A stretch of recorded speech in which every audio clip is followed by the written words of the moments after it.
The Outer Realm with Michelle, Desrochers and Amelia Pisano.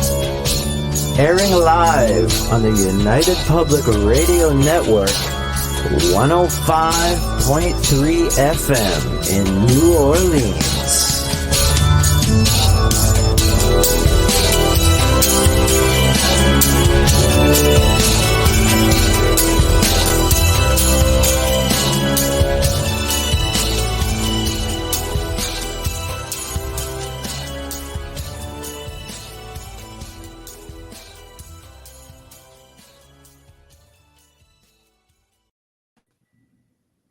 Good evening, everyone. Welcome to the Wednesday night segment of The Outer Realm. We are broadcasting live here on the International Public Radio via United Public Radio Network 105.3 FM from the beautiful city of New Orleans.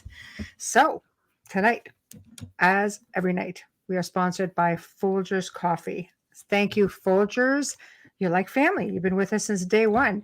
And, of course, we have Dr. Snick, the sonic surgeon, a.k.a. Justin Snicker, who is an award-winning composer of Halloween, horror, and sci-fi and darkware electronic music. That's one big breath.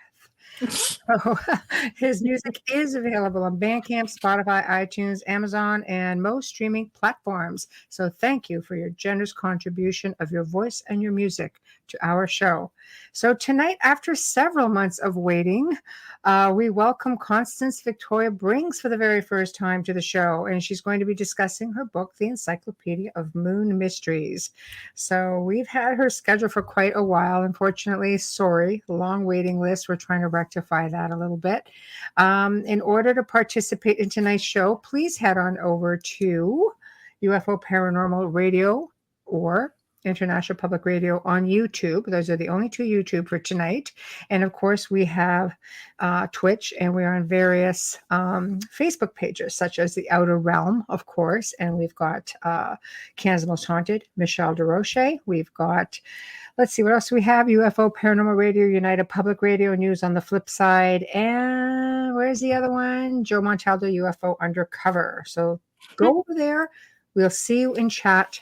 And we can only respond, though, via the YouTube. So please tag Amelia on the UFO Paranormal Radio Network YouTube channel. I think that's what we got. Did I get everything? God, did I get everything? I think so. And if you didn't... Out of breath. Man, it's a lot to take. Oh, my gosh. That's one Yes. heck of a beginning. Good evening, French toast. And Michelle Zachman. Woo, gang's over here. Hello, everyone. We're getting started. Yeah. Hope you're having a great Wednesday night. We'll give you a minute to collect yourselves and come on. Oh, I've got a chill. There's a chill in the air. It's getting there. That weather's coming. I can feel it.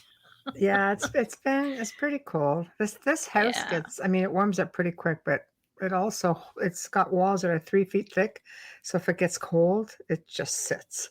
It takes a while to get the edge off, laid back, chilling. Well, thanks for chilling with us. Oh, I need a heater. I know. The chills. Hi, Wayne. Hey, Wayne. I need a heater tonight. I've got the chills. It could be from my damn flu shot, though. I don't know. It could be. It's cold here today. It is cold. It is cold outside. Weather's still nice here. Oh, shut up, Zach. Right? Like me. I love the fall, but unfortunately in Ontario, Canada, the fall lasts about 2.5 weeks, and then it's like winter. That's true. But it's been a warm October, so we're pretty fortunate there.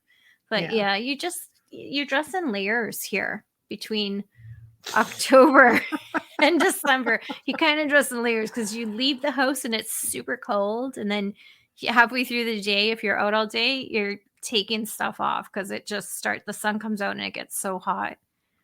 Yeah. But yeah. Yes, it's tough. Georgia's beautiful. I'm always sort of facing the books working. It's a little bit tough to what the heck is all this? I don't know what that is. What he's saying. I don't know what us means. Yeah, we're not doing it, just saying. Yeah, I don't know what it means. My hands are here. I can't be doing it.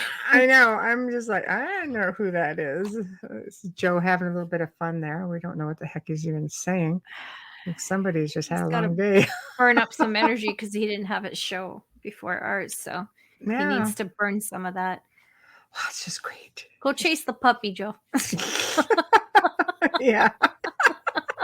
Yeah, little Lola will keep you occupied. It'll burn you out in 10 minutes. Yeah, right. So tonight we've got Constance Victoria Briggs, and before I let you get to her bio, I want to touch on the fact that people are really curious about the moon. The moon is personally one of my most favorite celestial bodies, but is it really celestial? Hi, Dolly. Yeah. And astronauts have been saying that there was something with it, extraterrestrial life. There are abductees who claim that they've been on it. There are military personnel who claim they've been on it, inside of it. So there's just kind of a lot going on with that, So I'm sort of curious to see what she's going to have to say about it. I mean, she's waited quite a bit of time to get here, so I know it's going to be good. Her book, The Encyclopedia of Moon Mysteries, sounds intriguing. So looking forward to seeing what that's all about. So I don't know. You look up at the moon up there and you think to yourself, oh, I've always loved it. And I like moon bathing, the way people sunbathe. It's one of my most favorite things. Amanda Pittman, sure, I've seen you. Oh, thank you very much, Amanda. That show is on every day. It's one of my favorite shows. Thank you. It's one of my favorite shows. Oh. But when you look at it, do you ever think that there's something more to it? Like, do you ever feel like a lab rat? You've got the Death Star hanging over the planet. When you're in the moonlight? No, you and I lead different lives. No, I'm talking about like if sometimes there's that theory, that there's somebody, like overseers, just watching us all. It's like you're an ant in an ant farm. Yeah, I do. When I feel that way, it's really funny. It's when I'm watching an ant walk by and I'm seeing they are tremendous little creatures who can carry 100 times their own body weight. And I think it can't be possible because we're just not as fabulous as they are. We're actually one of the worst creatures out there. Yeah. Humans can be really, really, really cruel and nasty. I do feel like maybe we are their science experiment at times. I'm not going to lie. Right.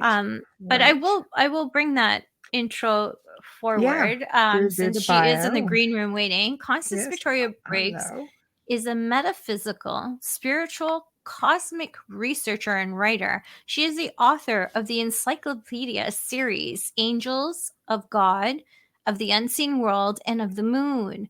A guest speaker of such topics of angels, ET, ancient aliens, life after death, OBEs, out-of-body experiences, after-death communication, moon mysteries, and more. Please welcome Constance Victoria Briggs to the Outer Realm. Hi, Constance. How are you? Hello. Hi. I'm good, thank you. How are you two? We're doing all right. A little cold, but we're all right. It's a little chilly here. Yeah, it's a little cold here.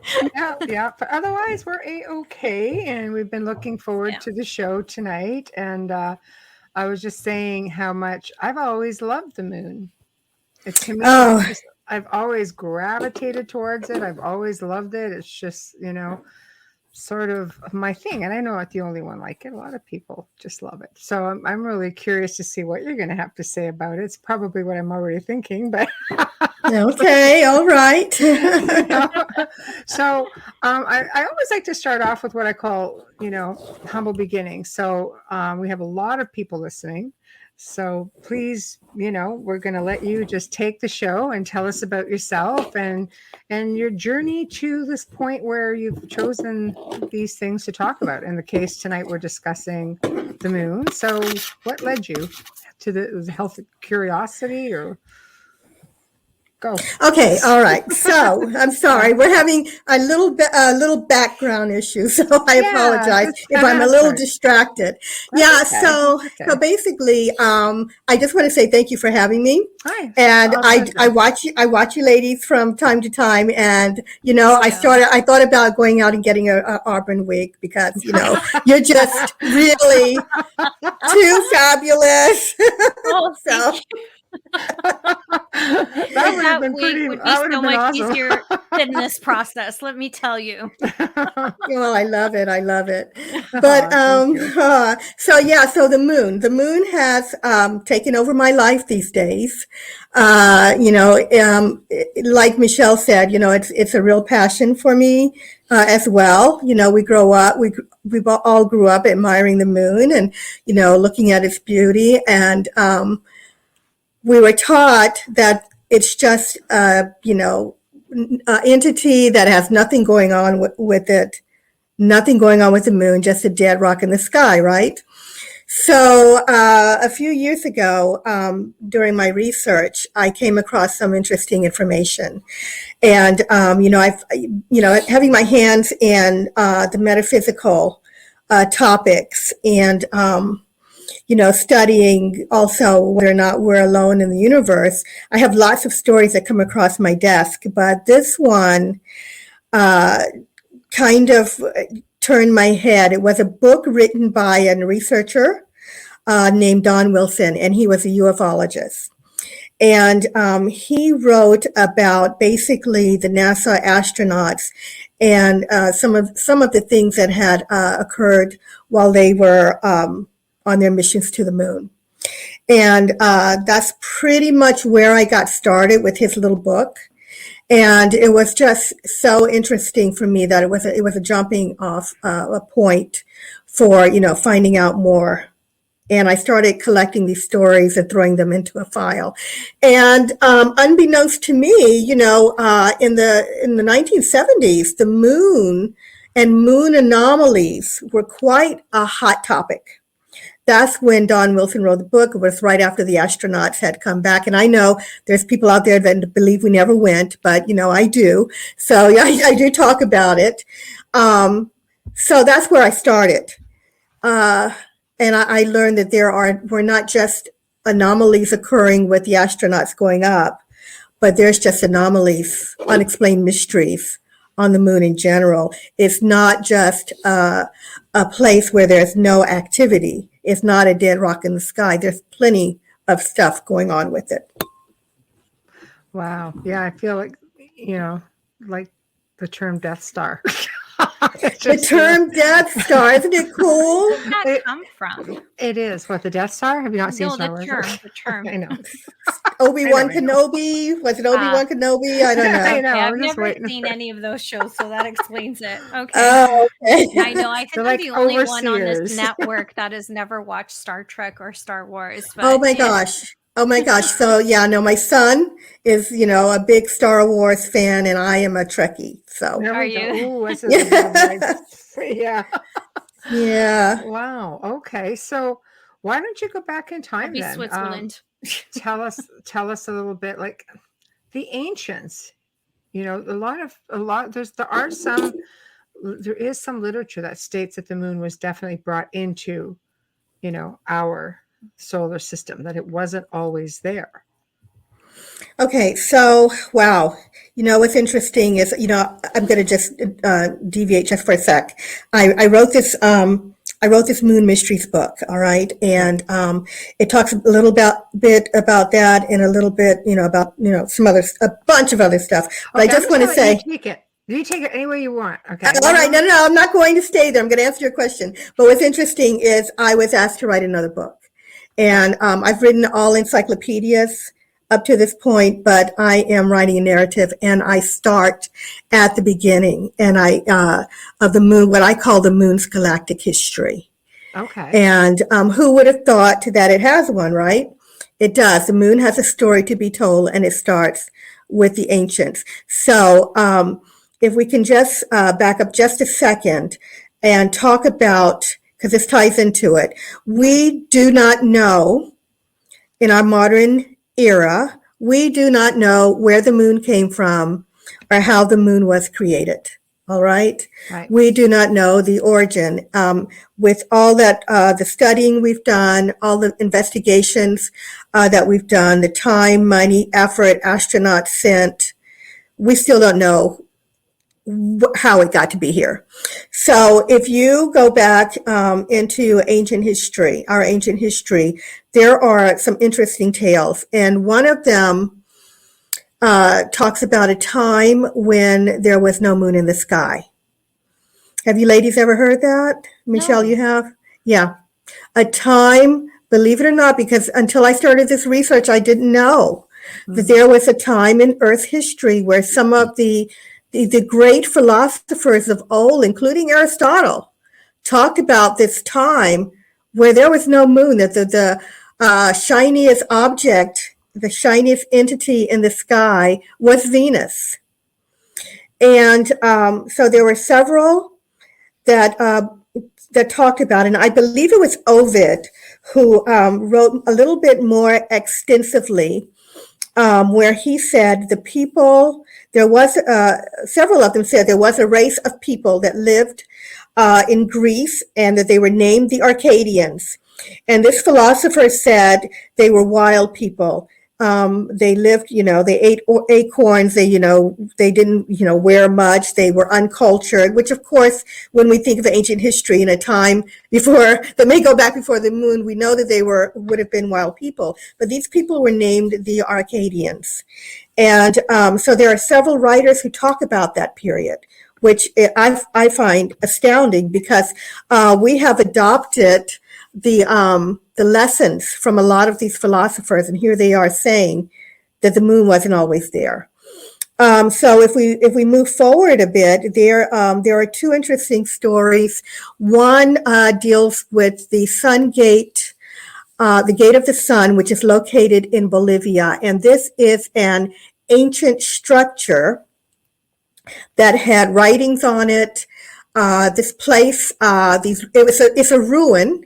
It's a ruin that was a part of an observatory, and it has writings and symbols on it that were transcribed or translated, to see what they said.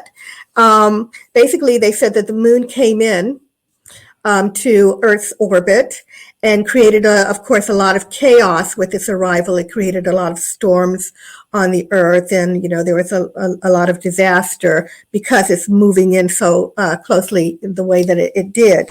So there is an ancient writing in Bolivia that sort of goes along with what these philosophers of old were telling us. Also, we have the story of the Zulu people, the Zulu people of Africa, who have an ancient tale where it's been handed down for all of these centuries. And they said that the moon was it's in a story form. So they likened the moon to an egg. They called it an egg. And they said that this egg was hollowed out, which essentially, it was a planet that, a planetoid that was hollowed out. And they said that this egg was sent across the universe by these two, I guess we would call them extraterrestrial brothers, and placed into Earth's orbit. So you've got, at least two tales now talking about that. And you've got the ancients, philosophers talking about it.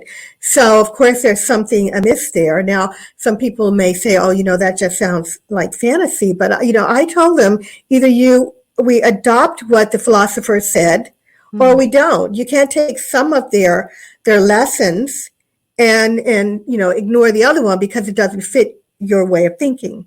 Mm-hmm. So we have been taught that the Earth cannot continue or exist without the moon. We need it.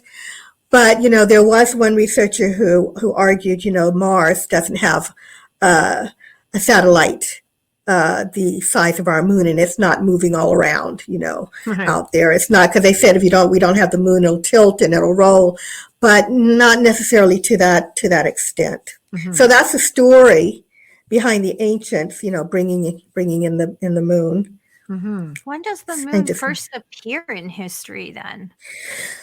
Right. So I have come across different dates. The Sun Gate says something like 12,000 years ago. They said it, now we know the moon is old. That would line up with the Great Flood, when some of the ancient civilizations disappeared. Right. And also Atlantis. Yes. Mhm. Yeah. I could see that causing a bit of a stir, just coming into orbit and throwing everything into chaos over here. That's Right. interesting. That's an interesting date. Right. Wow. So yeah. So we have the Zulu people. Now people could argue, the Zulu people were it was just a myth. But we also have the Dogon tribe who knew about series A and B before we did, and they said that extraterrestrials had brought them this information. They knew the solar system. And they said that extraterrestrials had brought them this information. So, who's to argue that with the Zulu people, it didn't happen that way too? And they're not the only ones. There are a lot of civilizations. Gnostics were the same. Yeah, there's a lot of civilizations and religions and beliefs throughout history that says that extraterrestrials or people who came from the stars brought them information. So we have a conundrum with the moon.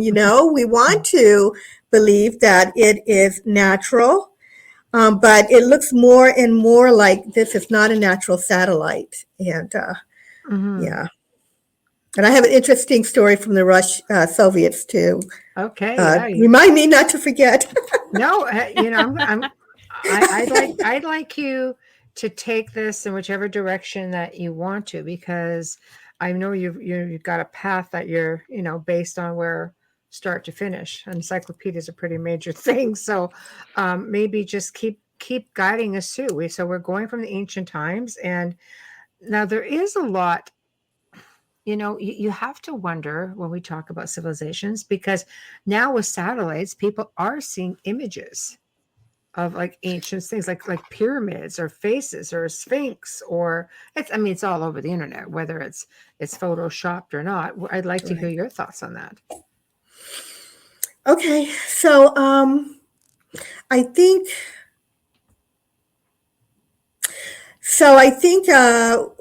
if I can just go back just a little bit, just before that time, to the Soviet story, and then I'll move into to that part of it. So basically, pardon me, there were all of these questions in the 70s about the astronauts going up and what was seen up there, and I'm coming back with all of these pictures, and some of the pictures showed what appeared to be ancient ruins, all kinds of structures. I'll just go there really quick. So the structures that they had pictures of that they saw were in geometric shapes, sharp angles. Some of them looked like ruins. Some of them looked complete, but most of them were in ruins. And for one researcher said it looked like it looked like there had been a war there. And most of the buildings and things were in ruins. So they did find those. They did come back in NASA picture imagery.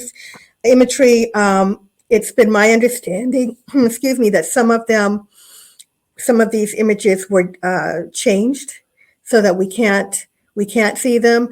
But fortunately, some of them before the cover up of this began, some of these pictures were just released out there. And if you get old books and NASA images, you can see, some of the old pictures, and then you can find some of them on the internet. But there was a Sphinx, there were pyramids, there were glass type structures. There are structures that resemble castles, even with a moat, which is weird. And that was a hot topic in the 70s. I think it never completely died off, but I think it has become a little quieter because people have gotten older, and then, people were born and they didn't have a clue. So, but there are some amazing books out on that with imagery. But there was these two Soviet scientists that wrote a paper. It was published in Sputnik magazine, and in the 70s, and they had a theory for the moon. They looked at all of the research that they could put together by NASA, and they came to a conclusion that the moon is not a natural satellite. And they put their reputations on the line with this line of thought because it just really is such a crazy idea, to most people. But they looked at the fact that when meteorites hit the moon, no matter how hard or large the meteorite is, the craters are all about 2.5 miles deep. They're all very similar, and the argument is, of course, they should be heavier. They should be deeper. They also studied the soil of the moon that the astronauts brought back, and they looked at the findings from that and the elements that it is made up of. They are saying that the moon is made of a very tough material. It would be a kind of a hull where if you were building a ship that you are going to try to have it withstand bombardment and heat, that the elements that they found there add up to someone creating what appears to them to be a ship, because you wouldn't find these elements, where they are. And in fact, we don't even have most of them. We have very few are just bits of these elements here on Earth. So that kind of freaked them out a little bit. But also, I think one of the things that sold them was looking at the fact that the moon, we've all heard the phrase, the moon rang like a bell. Well, of course, it didn't really ring. It reverberated. It reverberated for people will say, "Oh, it rang like a bell."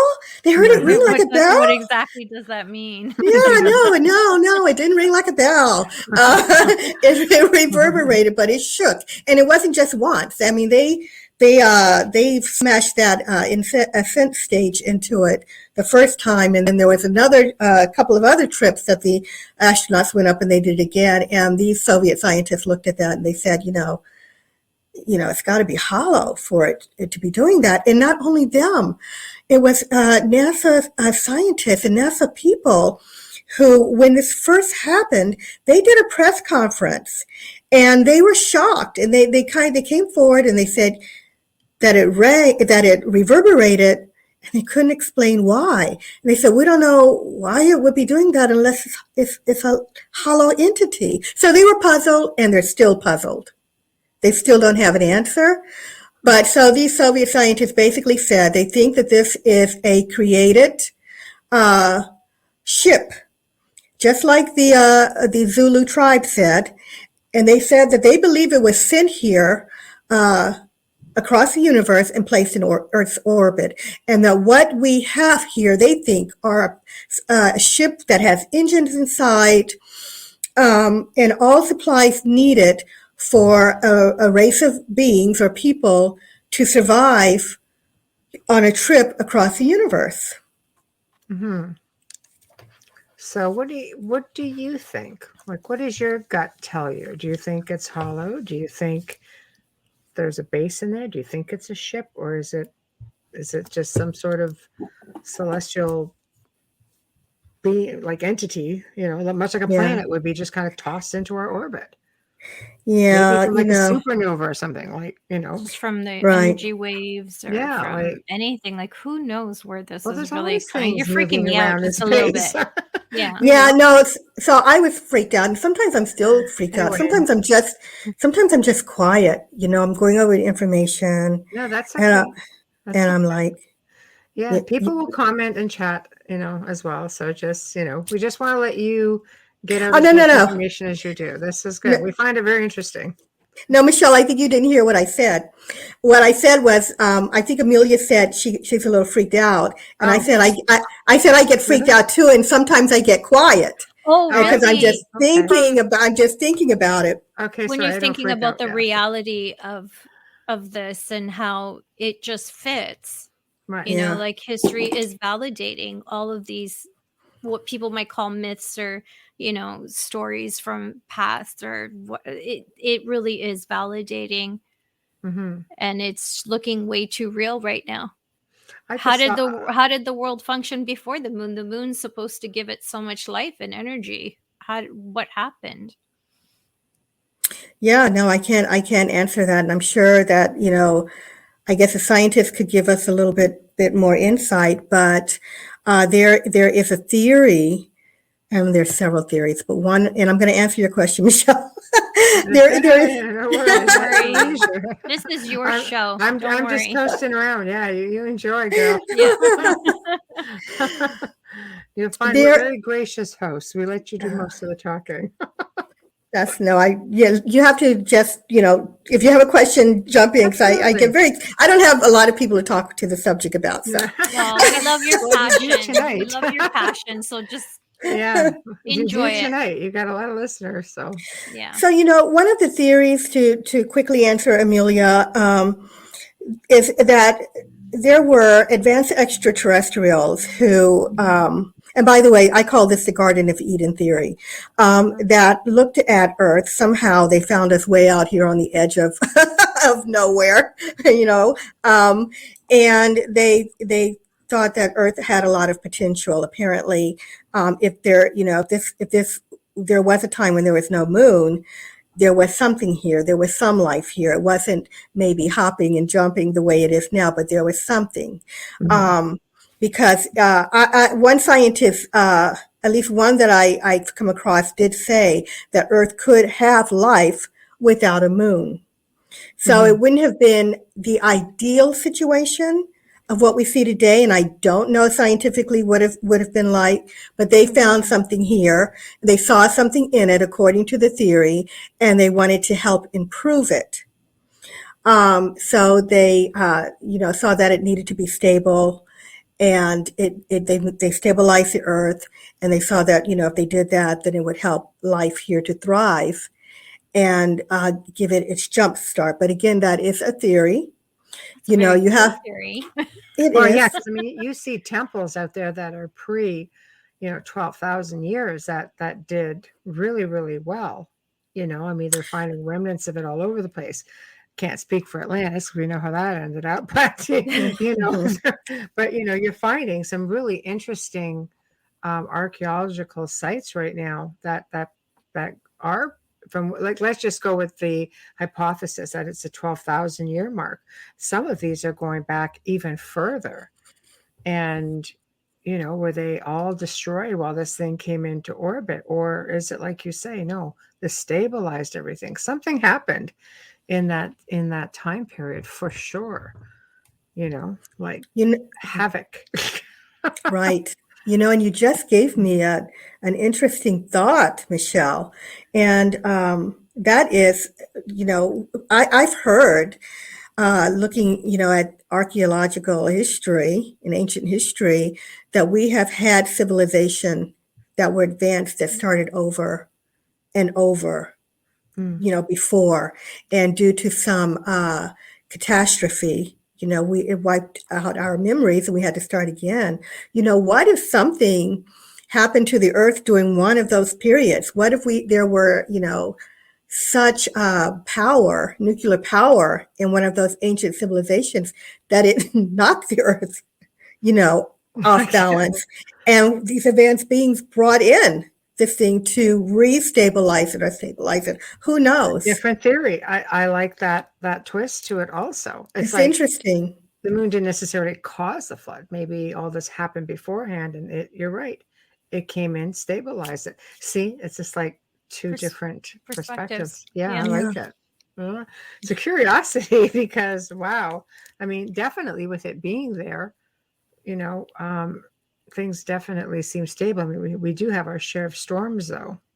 And it makes you wonder, because when the moon goes, there's that theory when it goes off kilter. Let's face it, we are made up of water, and the moon cycles affect oceans, large bodies of water. We are water. You get people that go totally cuckoo for Cocoa Puffs. Oh my gosh. Right. They increase police presence in the cities when there's a full moon. So what is it about that? If it's not a celestial body in the sky, what is it about that would make us react that way? Right. I don't know. Our bodies are feeling like it's being kind of maybe pulled, in when it's closer. I don't know, because we are made up of, water, so much of it that maybe we feel that pull too. They call it, that's where the word lunatic comes from, right? People go crazy. Yeah. From the Luna. Yeah. That's right. Yeah. Yeah. That is crazy. Yeah. It's a good curiosity. That's for sure. I just saw something recently in the news that the Russians, I guess, was it one of their satellites? Something just captured a UFO going into one of the craters of the moon, and it captured images of that. Yeah, I've seen a number of those. That and again, I saw that today. I'm like, what's in the moon? Right. I want to know. Who dis? Right. Who dis? Yeah. Right. Where are they going when they're exiting? Do you think they're coming here? That is one hell of a view. Yeah. I do believe what they're not telling us. Yeah. There's a lot of people, there's a lot of abductees and military personnel who've talked about being taken to a base in the moon. Inside or on? Inside. Oh. Inside. Okay. So, I mean, let's face it, we could, out of all the places we can explore, we go to the moon, apparently, and we never go back. Like, we only do certain missions. We're only allowed to do certain things. But we don't explore it further. We don't colonize it. Yeah, it's right there. We've been to it. It can be colonized. Maybe it is. Maybe it is. And it's colonized. I have no doubt. It is, and we don't know. That's why, like Constance says, it's inside. Curiosity. Inside. Thoughts? Yes. Yes. Okay. So I need to comment on colonization, and is anyone inside the moon? Okay. Right. I'm keeping track. At your leisure. Put it in whatever order you want. Just a healthy discussion. That's all. I'm keeping track. Okay. So no one's listening. Okay. Right. So Michelle asked me, what do I think about people being inside the moon and or someone there? I'm forgetting the question now, Michelle. But so just go along with it. I think there's definitely, it just took me a while, when I realized the gravity of the situation. I just really had to stop and think, and and so I put some of these ideas in my new book. But yeah, I think someone has got to be up there. I mean, they have been for centuries. They've been having showing lights moving across the surface of the moon, above the moon. You can see spotlights during eclipse of the moon, during lunar eclipse. One astronomer swore that he saw some sort of what he called insects. Now, that's lack of a better term, because we don't know what kind of extraterrestrial life may be out there, but that was the closest he could find for this, what looked like this dark cloud of insects flying together. And I think he said they traveled 20 miles in 12 days or something like that. But he was watching these things go across the moon. I mean, what were they? So, and then in the craters, some of the craters, it's just mind-boggling. They're seeing lights appear and disappear in all kinds of shapes, sizes, colors, some coming out, some at the bottom of the craters.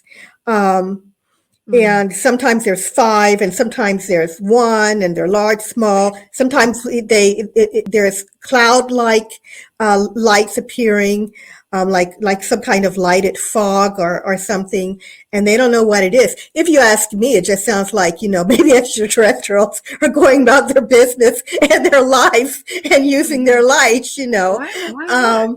Maybe they thought enough to colonize it because we couldn't do anything with it. Right. So what else is there? I mean, you've got so many people, and these are, people from the 1600s to now that are talking about seeing this stuff. And right now we have astronomers getting film of objects leaving the moon, entering the moon, going into crevices, and coming out. And I'm thinking, okay, so because we have been taught that the moon is dead, and there's nothing going on there, people have just, forgotten about it. And you've got SETI looking, out for, into the distance for extraterrestrial life. And you've got people going to the moon, and that's a whole other show because some of the imagery coming off the moon is, I'm looking at it thinking, why isn't this in the news? I don't understand. I'm shocked, more shocked that it's not in the news than what I'm seeing in the pictures. But you have all these people who are trying to get to Mars, and I'm thinking, but the moon is so much closer. You're talking about colonizing something. Well, it's already been done. Right. So maybe it's not working.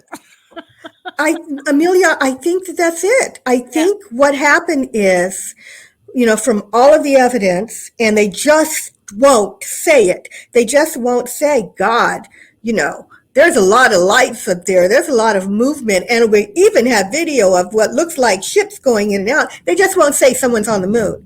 No. I think that they're afraid to scare people, even though. But there's more activity with UFOs on this planet. It's like we see it all. Camera phones. You can't. We get more than what they want to let on. The people already know. They know, they see them. I know people that have seen them, and they just can't officially come out and say it, but I think that they're getting ready. And I think that they slowly are. But I have a theory as to why they maybe didn't go back, besides it being colonized. They just may, if there's ETs up there, they just may not be friendly. So there was a remote viewer by the name of Ingo Swann. I don't know if you've heard of him or know the story. Okay, so he was remote viewing the moon, and he goes up, so to speak. I mean, okay, this guy has credibility. He was the guy who first found the ring of Jupiter before we did. So I give him credit for his job. He was the best remote viewer of that time, I've read. So he goes up, he's sent up there by this secret agency because governments, including Russia, have been using remote viewers to try to get information, although they won't admit it. So Ingo Swann had to sign a contract or a disclosure form saying that he wouldn't talk for 30 years, and he didn't. And finally he wrote his book, Penetration. And he says he goes up there and he saw humanoids there. And he saw buildings there, and he saw them building what looked to be a laser or something that they were working on. And he said somehow while he was there, they got a sense of him, and they turned, and he reported back, because remember he's sitting with these secret officials, and he's telling them, I think they see me. And they told him to pull back, and he pulled back, and he came back, and he hid. He hid because he swears that they followed him. They could sense him, and he hid, which told me, maybe they're just not so friendly. Maybe they just weren't so friendly. They didn't want us up there. But he was, but I mean, let's face it, he was an intruder stepping into their space, and I mean. I've had people try to view me, and I get pretty hostile if it happens without my permission. It's highly intrusive. Yeah, I'll toss your energy back at you, and I might even hurt your feelings. So if they're looking at it that way, it's going to be you're an intruder in their space. But if they're building a laser, Why?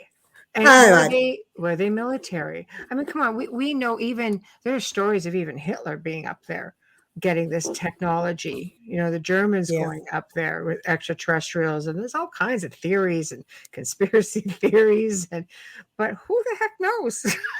I mean, maybe, maybe. I think the ETs are the reason why people can remote view. I think it was taught many, many, many moons ago. Yeah. No pun intended. Yeah. Very good. Yeah. But I'm not a remote viewer. I don't know how, but I would love to learn, because I certainly would love to go and remote view the moon. Would that be cool? Or at least astral project there. That would be a good thing to do, unless they've put some kind of force field around it, so you can't, because that is highly possible. Yeah.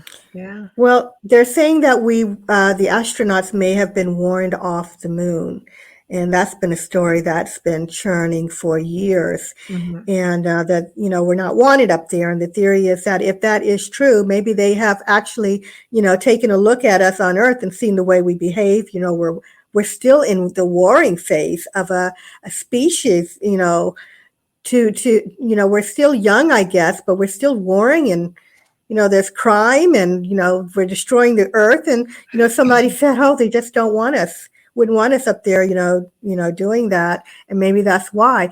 But I can tell you that I do think that there is a possibility, two things. Maybe there were native moon inhabitants, just like, Earth has, we have natives here. Maybe there were native moon inhabitants. Maybe there were advanced beings that seeded different places in the solar system, and that's why we keep hearing about humanoid ETs. So maybe they were there, and there was a catastrophe, and they died or they fled, and that's where the ruins came in, and maybe a whole new set of beings came in, and used the lava tubes within the moon. Now, lava tubes are interesting because NASA is talking about lava tubes today, and that if we were to colonize the moon, because they obviously must think that there is, hollow, they're saying there are lava tubes in there. They can be used for people to go in and live within the moon and avoid the extreme temperatures on the surface of the moon, and that they could make it quite, comfortable and place a colony underneath, not necessarily on top. That's been some talk. So it could be that there are beings that have already discovered that and that are already there, because they have seen lights coming out of craters. Some of the craters look like they have domes, and they can see lighted domes. Very interesting stuff. And they're like, where's that energy coming from? Hi, Kat. Hey, Dave. Stone Hobbit. Wow, Wes. Filling up. Christine. Hi. Love, Chris, Bob. Wow. Yeah, they keep coming in. Yeah. They're catching us on the Facebook platforms. You could go on and on and on forever. I could see why you wrote an encyclopedia. Is there going to be a second volume to that? Seriously, because there's just so much information, right? Yeah, I have started actually throwing some new information in a file. I don't know if it will, turn into a second book, but we'll see how much I collect. But I do have, the narrative coming out with some interesting information as well. So, because the world's ever changing, ever evolving, and we're privy to much more information than you were perhaps when you wrote that book. So I would imagine that there's endless possibilities of, I don't know. I couldn't see anyone else but you doing it. I'm not going to lie, but I think it's so fascinating. I'm dumbfounded right now. I'm just like, wow, never thought of it that way. Never thought of it. Really never thought of it, period. Just like you said earlier, you look at the moon and you see it as a kid, the moon, the stars. It makes me feel amazing when it's full and it's huge. And one of the favorite I love the city of Seattle, because when you're there, the moon at night is like you can touch it. It's so big from that part of the world. It's just so big and so calming and beautiful for me anyways, but I never thought of it in that way where there could be, I always thought there could be life there, but I never thought of it as being hostile or, and it makes so much sense because when you think about it, when the United States stopped landing there, so did the rest of the world stop trying. Yes. It makes you wonder. Yeah, there's absolutely no reason to spend that kind of time, effort, and money to go to Mars when, this is a place that they have already been. Excuse me. It's obviously it's closer. We know that it has some incredible resources. It has helium-3, which, any country that gets there and gets a helium-3, first would just be rich. They could rule the world. And they're wanting to bypass it. It just doesn't make any sense. So I believe that they know something, and they're afraid to share it. So there are a lot of some things. The Brookings Institute told NASA when they first sent up the astronauts, when they said, if you find, basically if you find extraterrestrials, don't tell the public. This was a long time ago. So, not to say that we're not ready now, but back then they thought, okay, the public is not ready to hear this. Don't tell them, it will just be, chaos. Now, where would they get that idea? Well, they're I think it was in the 1940s or 50s. Maybe you ladies might know.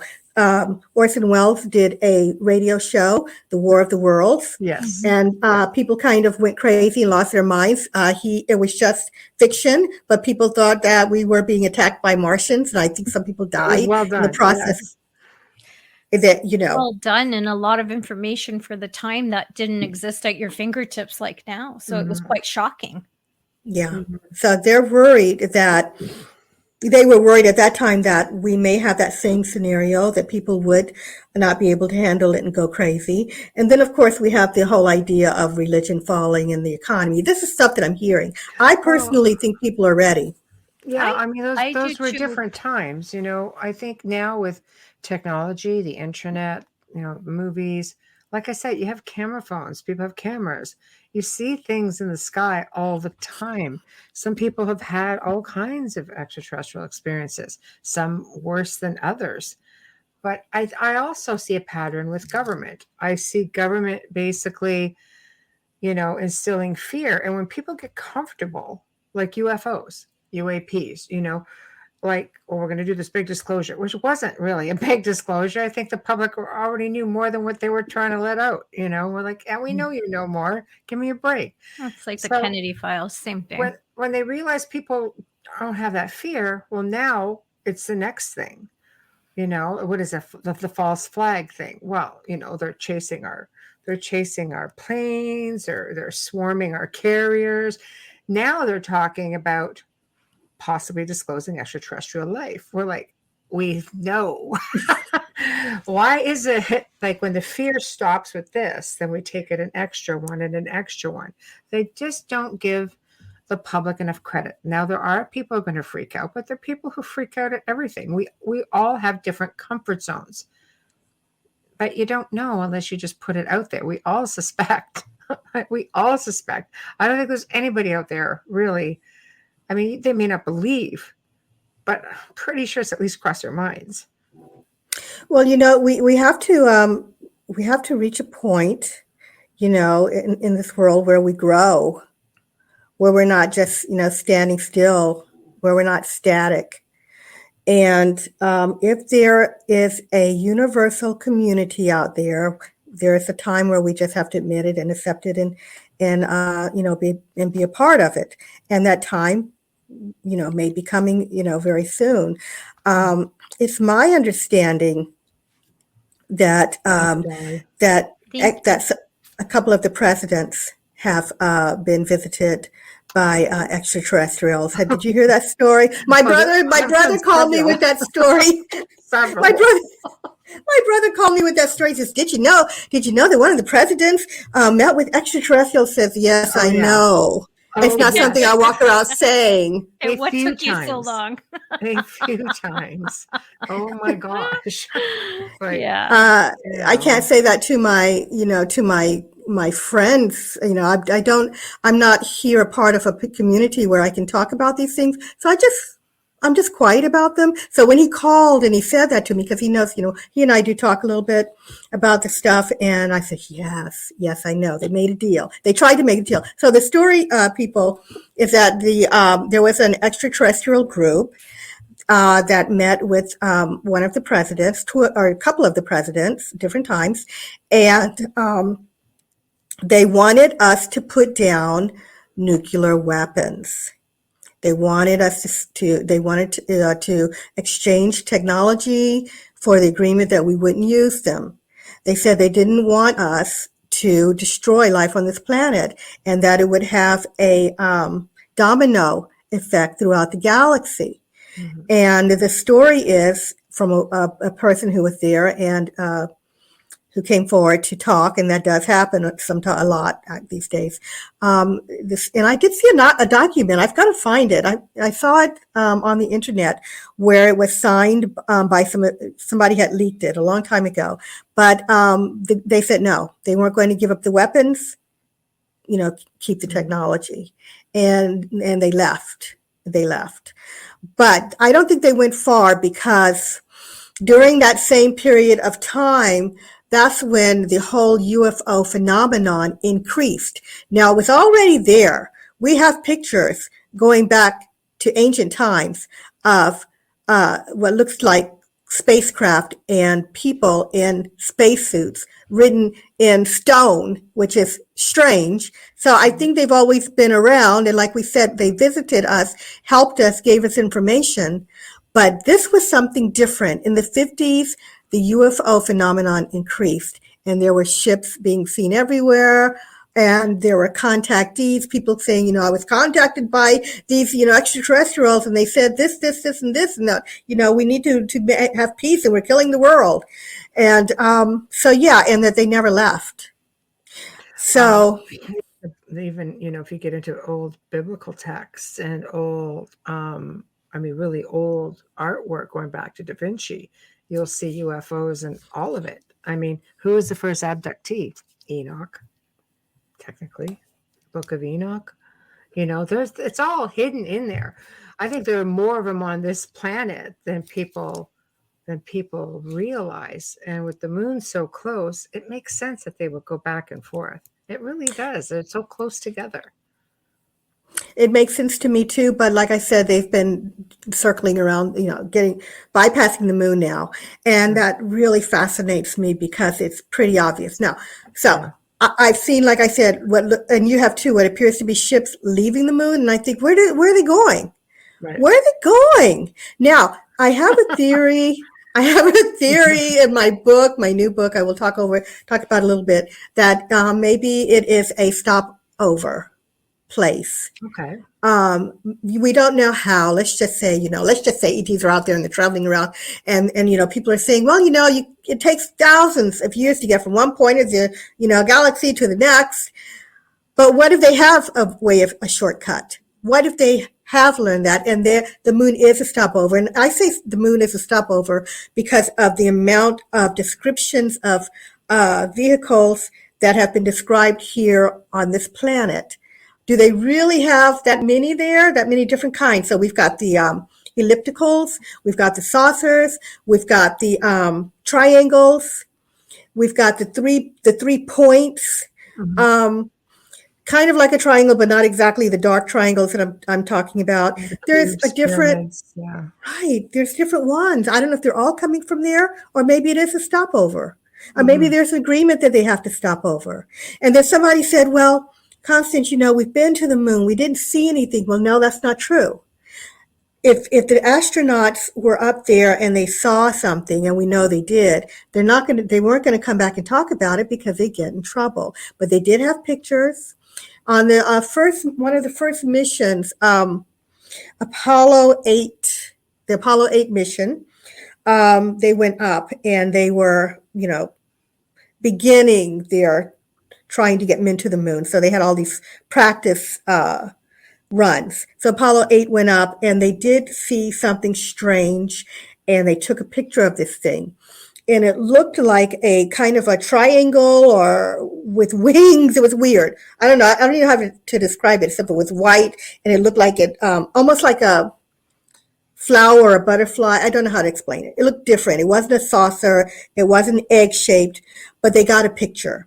And then they tried to hide it later.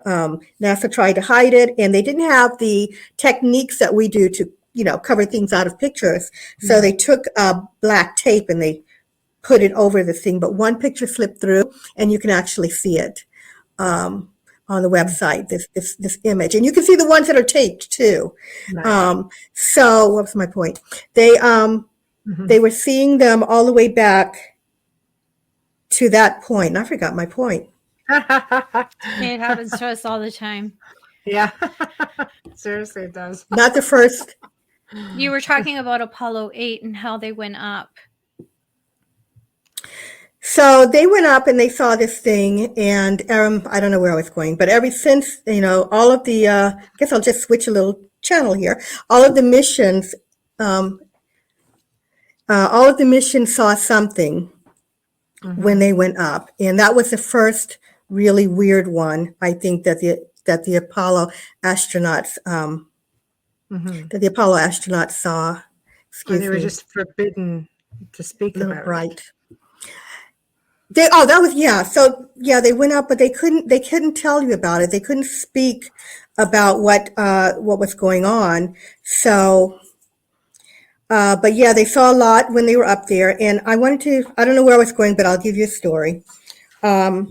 So the Apollo 17, I think that Amelia she had asked me, did they see things, or what did they see? And I was saying they couldn't talk about it. So one of the things that they saw that we saw here back on Earth was Apollo 17 saw a box-shaped structure. Mm-hmm. Okay, so they had, by this time on Apollo 17, unlike Apollo 11, they had this little rover dune buggy, I call it a little dune buggy, that they could drive around and explore. And while the two astronauts were on this little car, they saw on the camera, the audience back home saw what looked like a box structure. At that time, Walter Cronkite was the narrator, or was the news anchor during that time. And he said, as soon as it came up, he says, that looks like a man-made structure, or words to that effect. And immediately the feed was cut. It was cut for 20 minutes. And when they came back on, Walter Cronkite said, NASA says that the little rover accidentally took a picture of itself. And he was laughing. Oh, yeah, that was the best they could come up with, right? Wow. How does it do that? Okay. Right. And not only that, but I've seen people, so this thing is actually on the internet. People have posted this video. It's an amazing video to watch. And people posted it, and there was a couple of comments where someone said, my mother used to talk about this thing that she saw on the Apollo 17 mission, where she said, I saw a structure on the moon. So some people are still alive that remember it, see.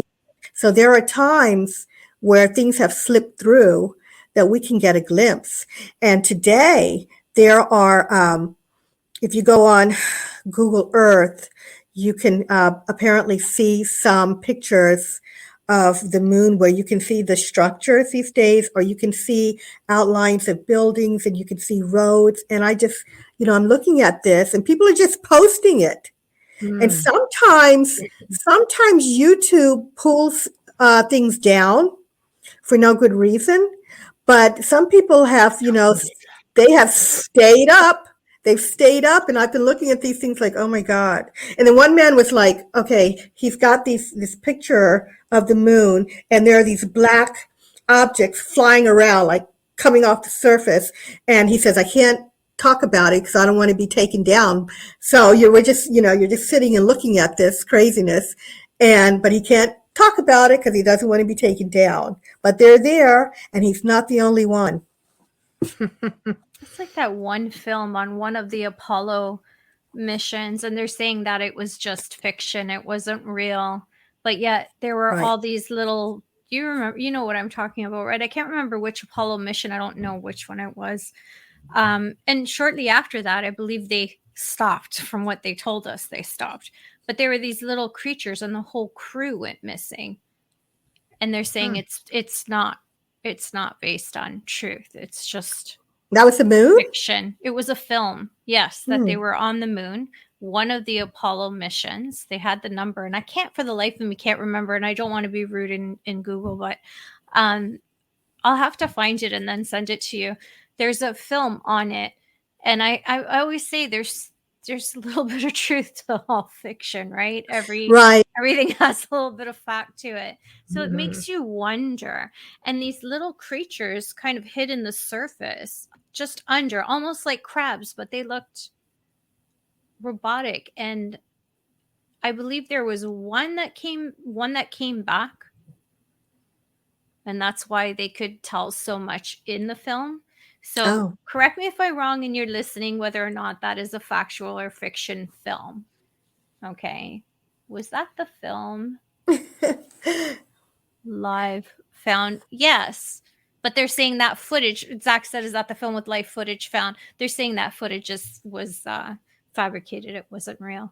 Oh, okay. But yeah, you can see it and you're just, I talk about a horror film. Just watch that section and that is horrifying. Yikes. Yeah. Well, I'll look it up, and I hope I'm not rude when I, kind of stop to look at my book a little bit. No, that's okay. You're our guest. I don't want to do that to you. Do it. Yeah. No. Yeah. I just don't want to do that to you. No, you do your thing. Don't worry about it. Yeah. Well, I just want to say that, whoever might be up there, it seems to be, watching us pretty closely because going back to the missions, all of the missions on the way either saw UFOs or they saw strange lights outside following them, and one of them occurred. And forgive me. There were so many of them, and I do get the numbers mixed up. Unless I open my book, and I don't want to spend time going through it too much. But it may have been Apollo 15 that was, when it was taking off, had two UFOs next to it. Mm-hmm. And it followed them out. And different places, NASA and some other observatories and stuff saw these two UFOs next to the Saturn V. And said, there's some UFOs there, they're being followed. So, and that was here on Earth, that they spotted UFOs before they even got up there. So it looks like whomever this is has been watching us, following us.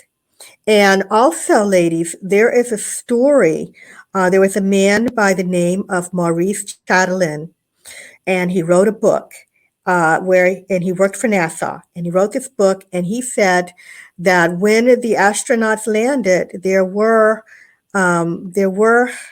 ships sitting at the edge of the crater, as has been reported that Neil Armstrong and Buzz Aldrin had seen. He says in his book that it happened, but it looked to him like these spacecraft knew they were coming and even waited to see how they would do once they landed. And he says once they landed and they were down and they came out, he says they took off as if they were waiting to see if everything was okay, instead of some sort of hostile beings. He told that story in a documentary that was just released in the last year, but obviously not in the last year, but they have footage of him telling that story in the documentary. Isn't that something? I mean, could they have? Oh, and I've got two other stories similar to that. We hear that if there's someone on the moon, could they be hostile? But also, on the flip side, could they be benevolent? Just like you were saying, Michelle, they didn't have to be after Ingo in a negative way. They could have just been annoyed that he was intruding. Sure. So Apollo 13 and Apollo 10 and Apollo 13, both were in trouble on those ships. I don't know if you know the stories. Well, we all know about Apollo 13 because there was a movie done, right? But they didn't they didn't put this in the movie. So on Apollo 10, Apollo 10 was the trial run for Apollo 11. They had to get as close to the moon as they could. So they went up. They had the lunar module, and then they had the ascent stage. They had the second. I'm having a brain freeze. They had the second. The second ship, separate and come down, and they went as close to the moon's surface as they could get, but they found a problem in space and they were stuck there. The two astronauts were stuck while the other, in the lunar module, while the other was in the command module waiting for them to come back. So they got in contact with NASA, on the ground and said, we have this problem, we can't move. They tried everything they could to fix it, and suddenly they saw something move outside of I'll call it a porthole or a window. And they saw a UFO go by, and shortly after, the equipment that they were having issues with began to work again. And they radioed NASA, and they said, everything's working now. And NASA said, okay, continue with the mission. But the story is, and the point is, that some people felt that whatever it was that passed that ship somehow was able to help them to get going again. Right. And there was a similar tale with the Apollo 13 mission. Apparently, this was supposed to be, secretive, but they were helped by ETs to actually get back to Earth.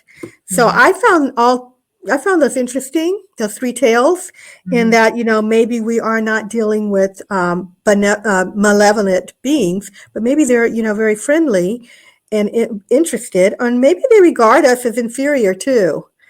Since they obviously would have the technology of spaceships to move around. I think you have your share of both. You have good people, you have bad people. You're going to have good races of extraterrestrials. You're going to have not so good races.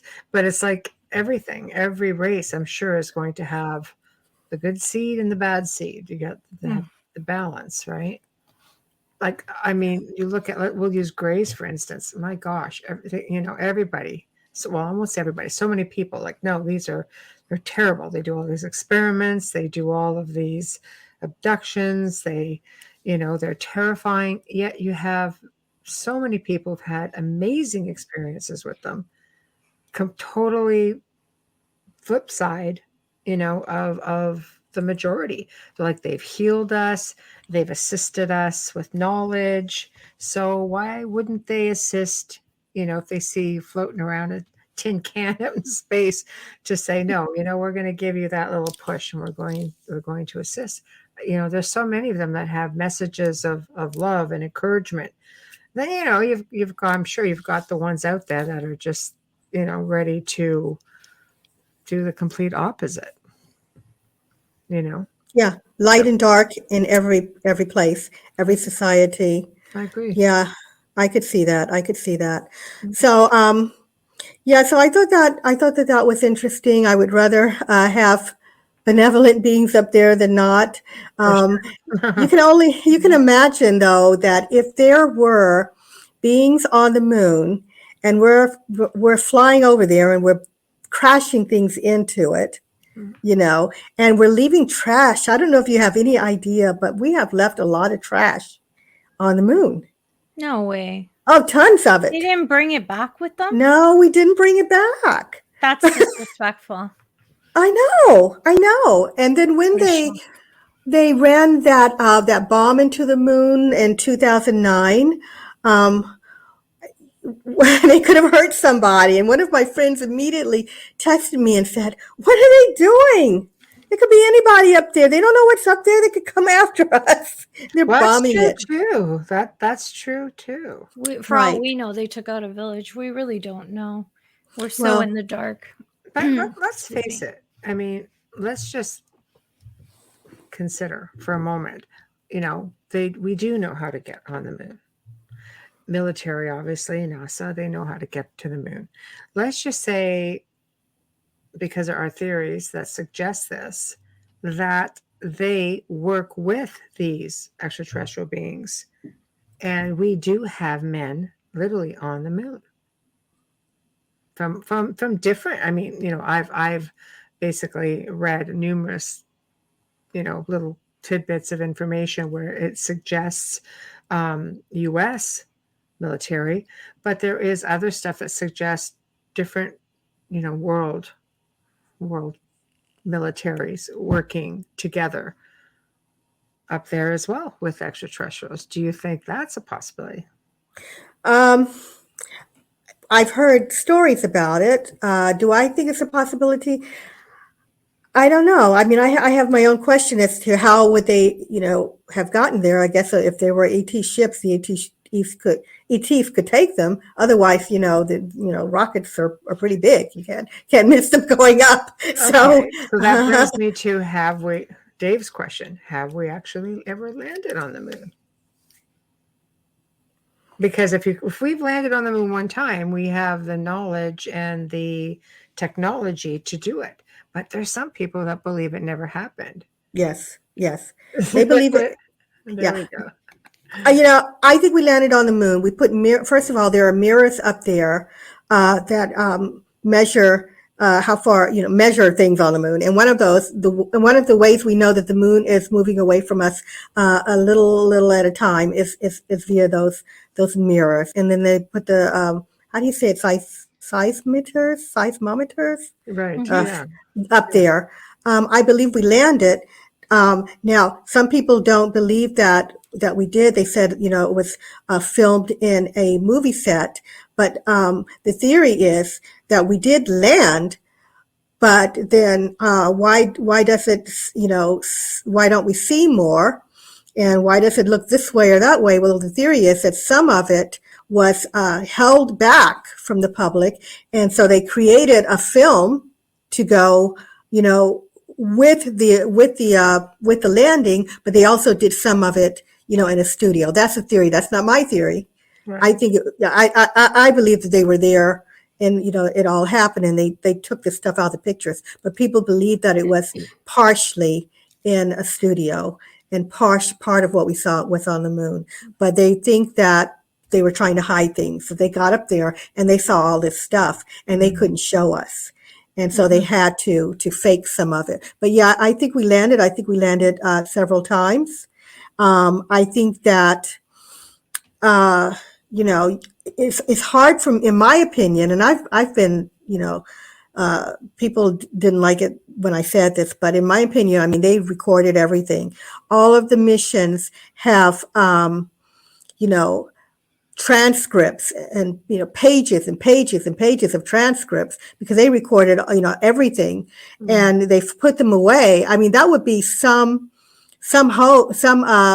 doing to fabricate all of those missions and all of the transcripts and all of the pictures and everything else, and to try to hide each of these moon landings from the public when you had so many people working on them. I don't think they could have kept that secret. Oh, I knew somebody who actually was in contact with the astronauts for the first landing, like pretty much every day. So they're definitely doing something. Right. Did that fellow? I guess it was. I don't know if it was a fellow, but did woman? he or yeah? Sorry. Yeah, she. Yeah. Did she ever comment on that famous missing 2 minutes deal? Because she wasn't with NASA. It was an exterior thing where they trained, and so it's a long story. It's a show in itself. But she basically was in contact with them for their portion of what, their contribution, I guess, to the whole thing. She wasn't with NASA. I imagine NASA has all that information at that, but I could ask her.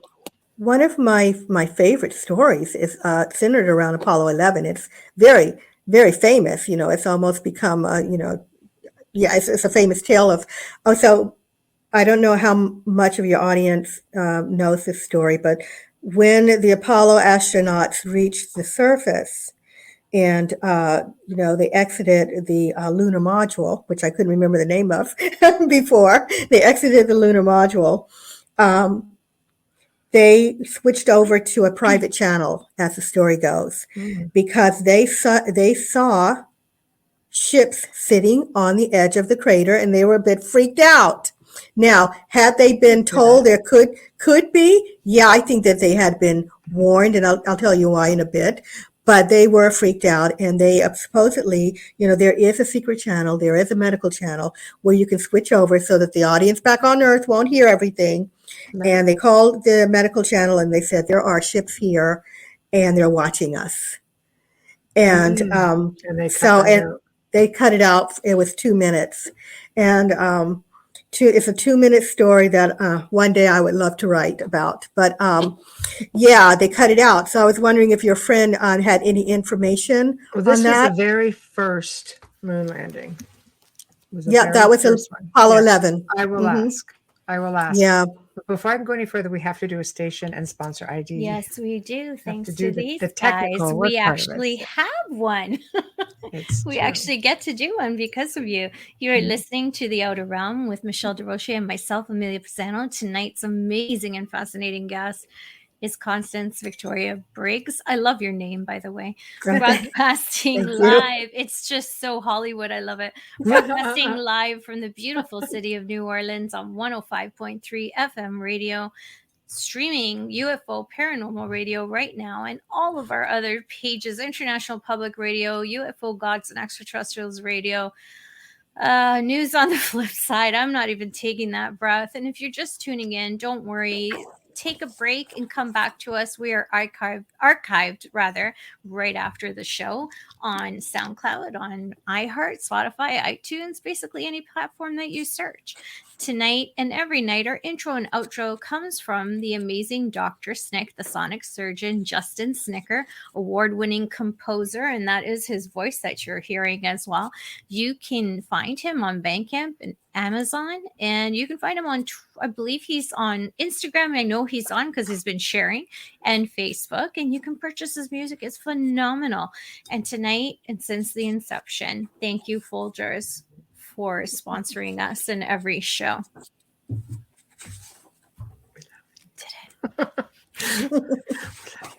Thank you. We love our sponsors. Yes, we love Folgers. We love you. Folgers coffee. That's what's keeping me warm right now. We are back. Okay. So no, I will ask about that famous 2 minutes. It may not be something she's made privy to, because she did it here through Canada, and she was not a part of the NASA communication.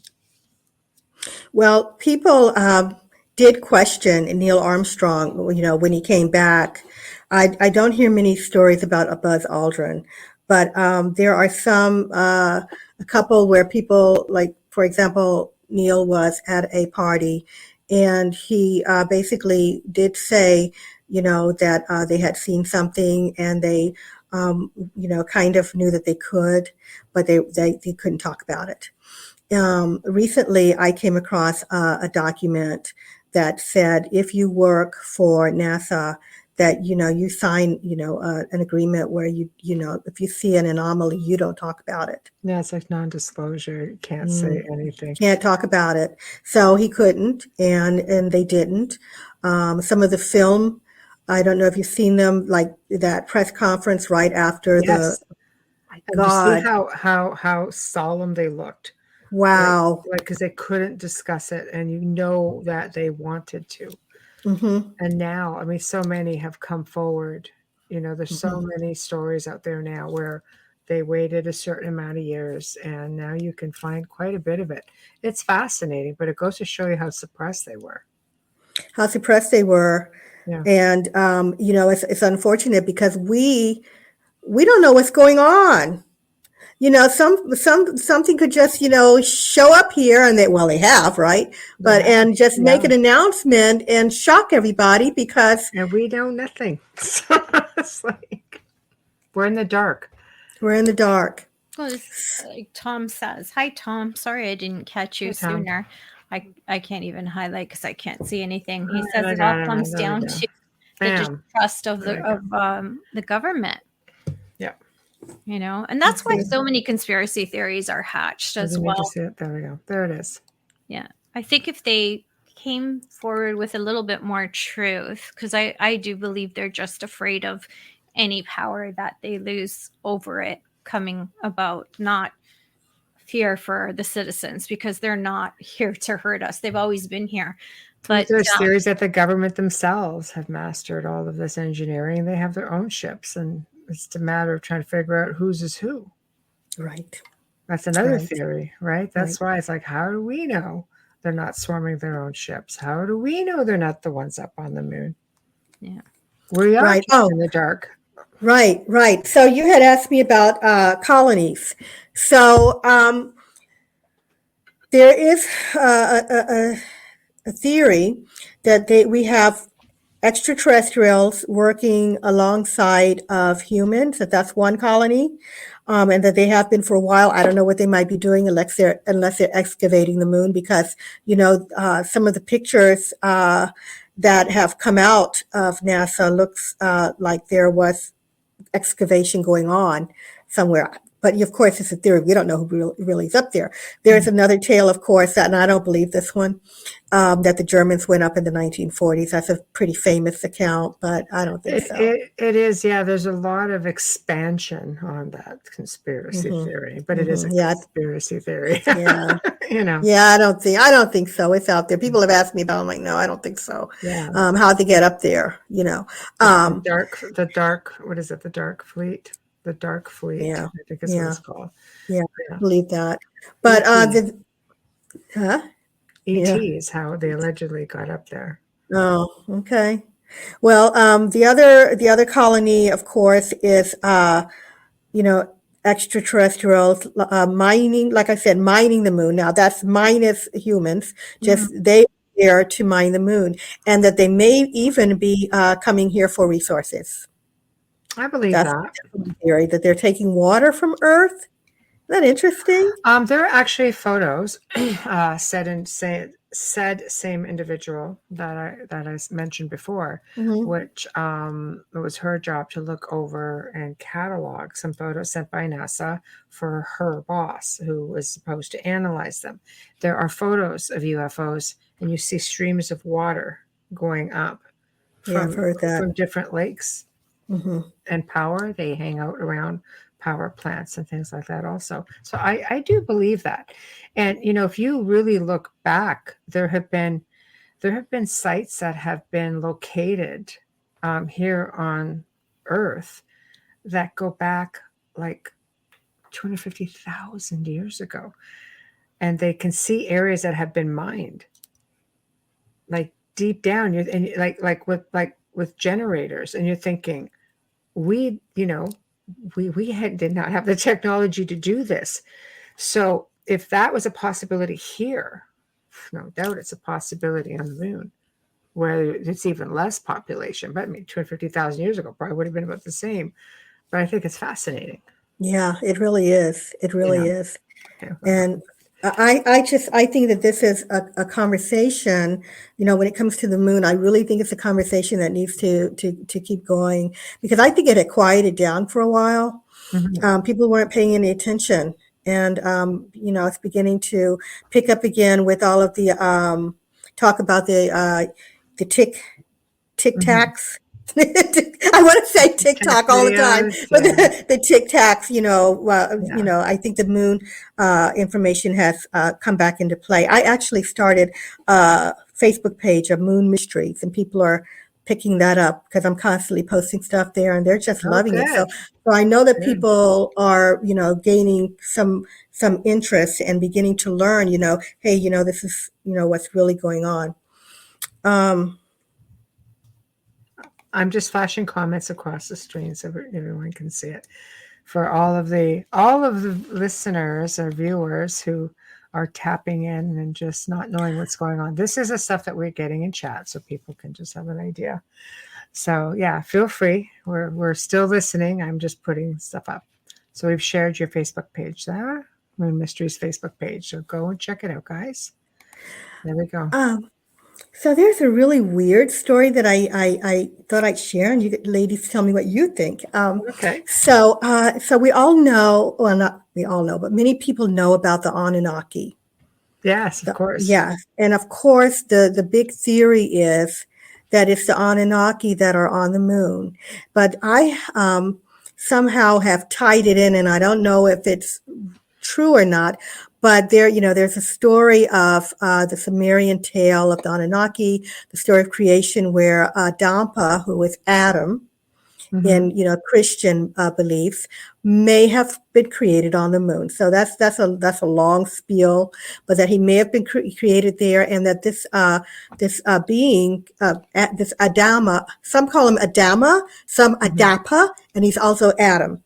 And that he used to preach the moon, and that maybe he was a prophet of the moon because that's where he came. So interestingly enough, right. So the Anunnaki are the tale, as the story goes. The Anunnaki came and tampered with the DNA of primates and created humans to help them to mine for gold on Earth, right? Because they needed it for their planet, to save it and to maintain it. So the question someone had is, where did people of Earth find or learn that gold is so valuable? Exactly. They were saying, it goes back for eons up until now, that gold is so valuable. They were saying, well, this came from the beginning when we were trained to mine it. But not only that, and I haven't been able to follow up on this, but I recently read that there is gold on Earth that is disappearing, and they don't know where it's going. Now, see, we have come to the point in time where we have technology where, we can see these things. And people can track these things, and they can see maybe water going, easily get a film of the water going up in a ship. Where's the gold going? Are they still taking gold from here? Even after, we were freed, apparently, as the story goes, humans were freed because there was a disagreement among the Anunnaki that we should have free will, and that's why we're here. And they may be actually the ones on the moon, and that may have even brought the moon into Earth's orbit. Yeah, very possible that, let's face it. We know that there are still extraterrestrials on the planet. There's no denying that. There's too many sightings of crafts going in and out of the ocean, in and out of mountains. Just they're all over the place, and they go down. They're not seen coming back up right away. Are they still mining? Very possibly. Are the world's elite mining? Very possibly. It's going somewhere, but it's always been considered valuable. It's always been about the gold. But we as mankind emulate what we see, or and that starts from literally day one. Like you say, it's sort of bred into us as, throughout lineage, our ancestors, it's still considered valuable, but so are diamonds, and you just don't really hear much about that. So I don't know, fascinating. Why am I getting streaming to Twitch? This may be an issue. Okay. We're just going to leave that be and remove it. Okay. Move it for now. There we go. Sorry, I just got some big notifications. We're having trouble streaming on Twitch. All right. I can't see anything else. I had to go in and pop it off. Sorry, got for that, guys. Sorry. Bye-bye, Twitch. Sorry. But, so So why can't we know that there may be beings on the moon? Why can't we know that? Oh, I see Dave. I see Yes. Dave's comment. There we Thank you, go. Dave. There we go. Yes, Moon in the sky. Yeah. yes. Yes. No, absolutely. Yeah, we you came in late. We covered. Constance talked about all that. You have to check the archive, and you'll be able to catch that whole part about that, the Zulu tribes. Yeah, why can't we know that we're being visited? Why can't they tell us that there are beings on the moon? It's my understanding that we have to wait until we advance to a certain stage in technology before they will make their presence known. That was news to me. That's something I came across recently. That's Yeah. interesting. So, Hmm. like the technology standpoint, I wonder if it's the specific race, or species of extraterrestrials, because so many of them just want us to evolve as a species, not just so much with technology, but with ourselves, with how we care for our poor, our elderly, our own essence. Like they look at us as being so primitive. And I think that's why so many reach out to try to get us to just wake up. Wake up. Oh my God. I'm so glad you used that term. I'm always thinking, Yeah, when are right. people going to wake up? Don't they see? Okay. But True. here's an interesting little bit of information. And you may have heard this. I told you that I'm a Trekkie. Right. Well, so you reminded me of this when you were saying that they want us to reach maybe a certain point spiritually. But so Star Trek, I think that that the media is being used to perhaps educate us and prepare us, for disclosure. Mhm. And Gene Roddenberry, I don't know if you've ever heard this, but Gene Roddenberry was sitting in on channeling sessions during that same period of time when I said that there was a surge in UFO sightings. He was channeling. Well, not he. A woman was channeling. He was sitting in on these sessions, and I swear that's where he, got the idea for Star Trek, because the group that he was channeling said that they were in our vicinity and that these were beings from different worlds working together, and they had come in here because they would not let us blow up life on this planet. You know what? I read something along those lines also, and also that he sat in on some government briefing. That was So maybe they wanted him to sort of ease us all into it. Because that let's was face all. it, he was so far ahead of his time, it wasn't even funny. And everything that you see with the Federation, all of that just makes so much sense. It does. That It was does. all in Dr. Stephen Greer's new documentary. There we That go. See? whole story. Okay, Yeah. there we Oh, go. really? I haven't seen Yeah. it. Yeah. Yeah. So, Yeah. The last one. It's all in there. Okay, so I that didn't would see make it. sense. I mean, you're going to take one of the biggest, because he had other series too, but I think let's face it, it definitely when introducing new species of people, it sort of got people warmed up to the idea that there are different species out there, and look at how they all get along. Right, right. I think your theory is absolute. Not only that, I agree with you, but not only that, on one episode, and I can't remember the name of it, but it's one of my favorite.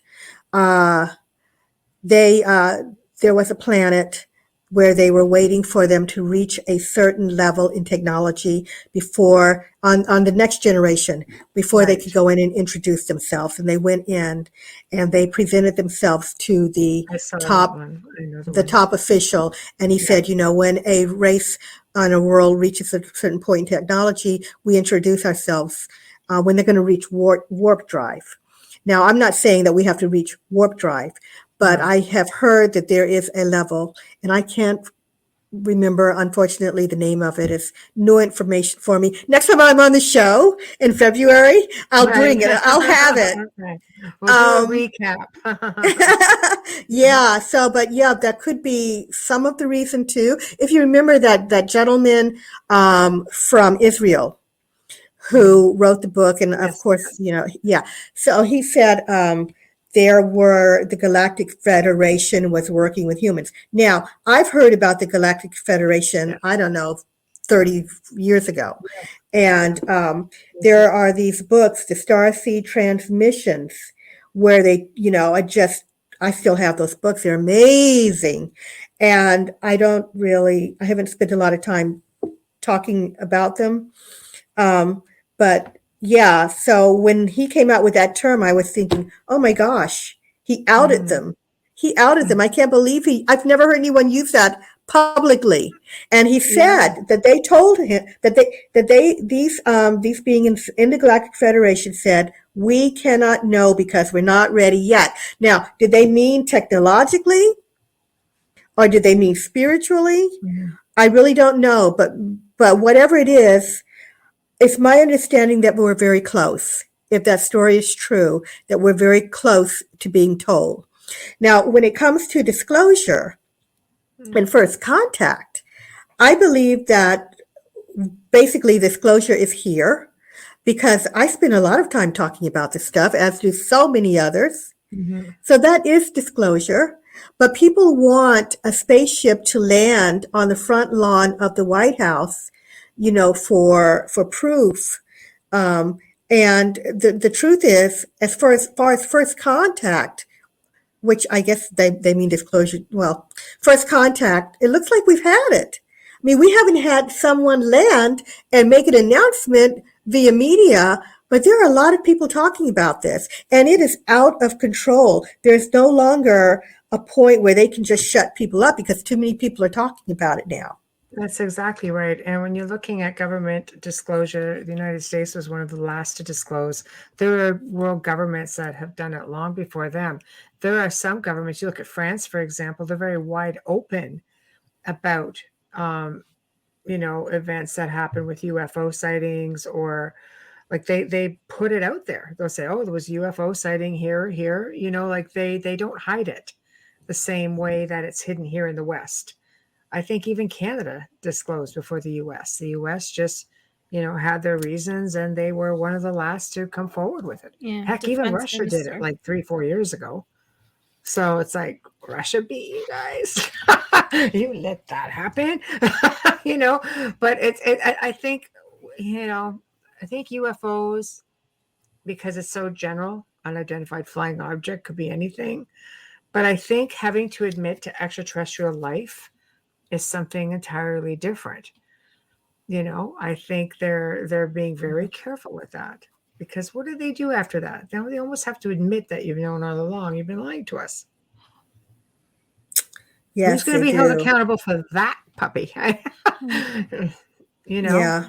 So that's a whole different thing. But there's so many people who've seen and had experiences. You can't just say it never happened, because you have a really big percentage of the population is like, the hell, it didn't really happen. Oh yeah, and not just that, but I've recently seen some incredible video that are showing some really strange beings on there. Yeah. Did you see the one that came out of India a few months ago, where there was this tall, thin, white, I guess I can say person, but not really, walking on the street, and it wasn't a hoax. It was on Indian news. Yes. Yeah, on the sidewalk. Yes. What was that? Yeah. You have extraterrestrial or interdimensional, right? Because let's face it, we have a lot of layers, different dimensions within one even our one space.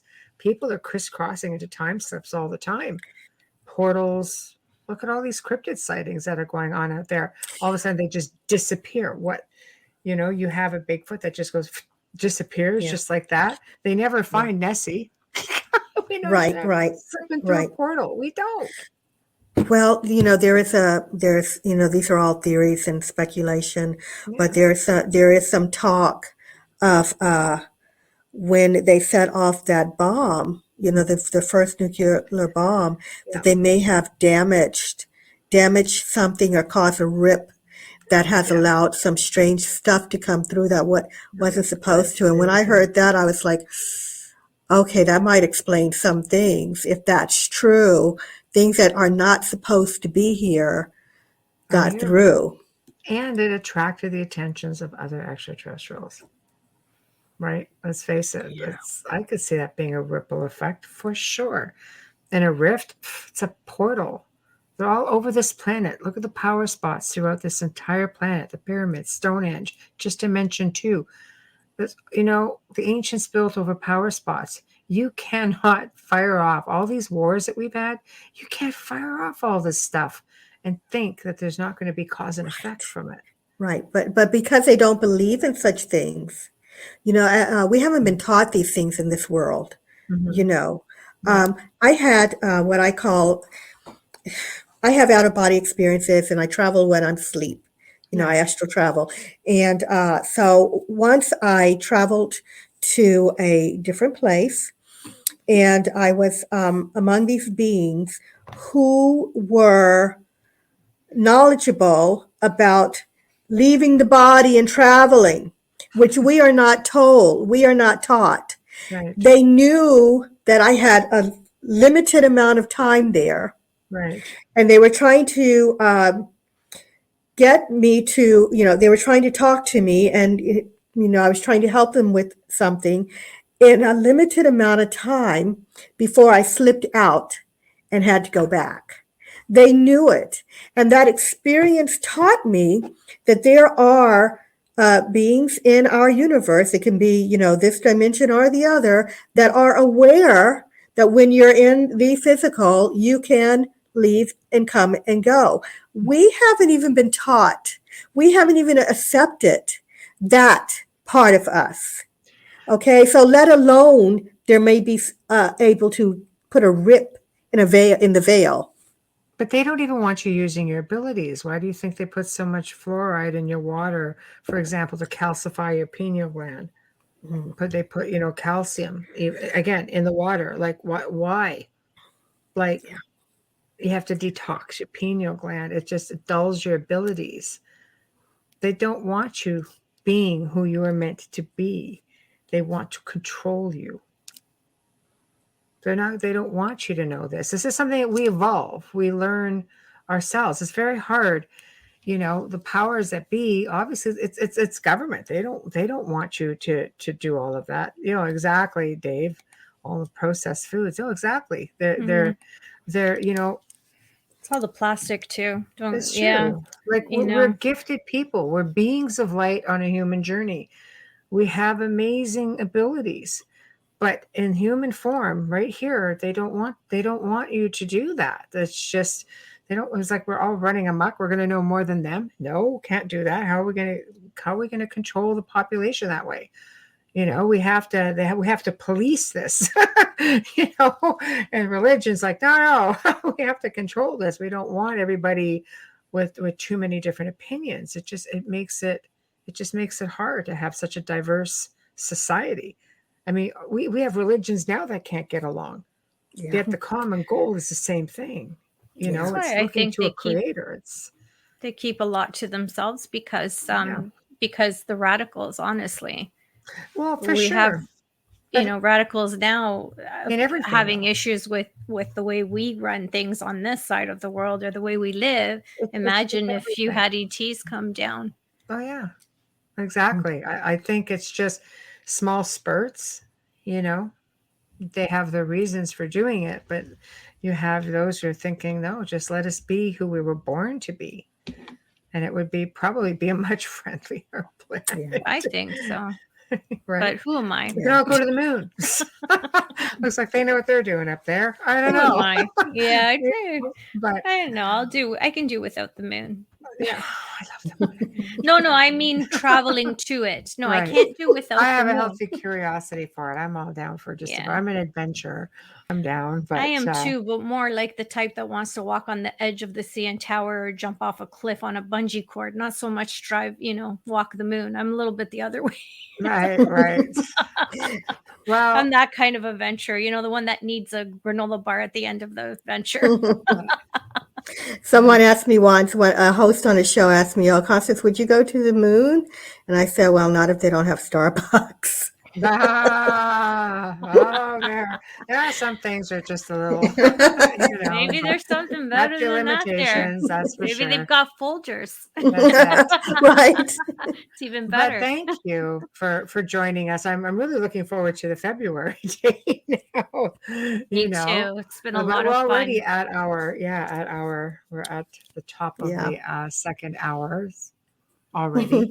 You fit right in, Constance. Thank you. Right in. Thank you so much for being here. Yes. Thank you for having me. It was so much fun. I love being on the show, and I love watching you ladies. So I'm so excited to meet you. Thank you. Oh, thank you. Thank you. Aubrey, we're going to do it again soon. Okay. So thank you very much, Constance. It was a pleasure. Thank you. Well, so I'll see you again next time. You shall. Take care. You All too. right. Bye-bye. Bye.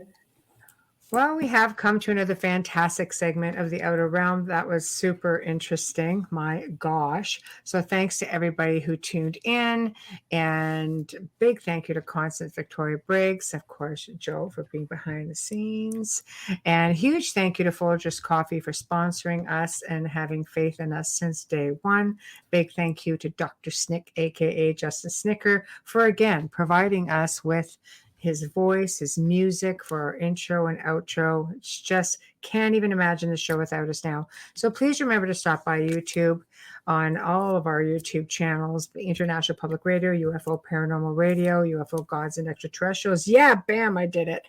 And head over to the Outer Realm on Facebook and give us some love, like us up. If you want to contact us, the Outer Realm Contact at gmail.com is the best place. Again, the Outer Realm Contact at gmail.com. So tune in tomorrow night as we welcome for the very first time Leslie Mitchell Clark, who is a certified clinical hypnotherapist. She's going to be discussing past life regressions, dealing with people who have had extraterrestrial experiences, and so much more. So until then, we bid you good night, and we shall see you all tomorrow evening.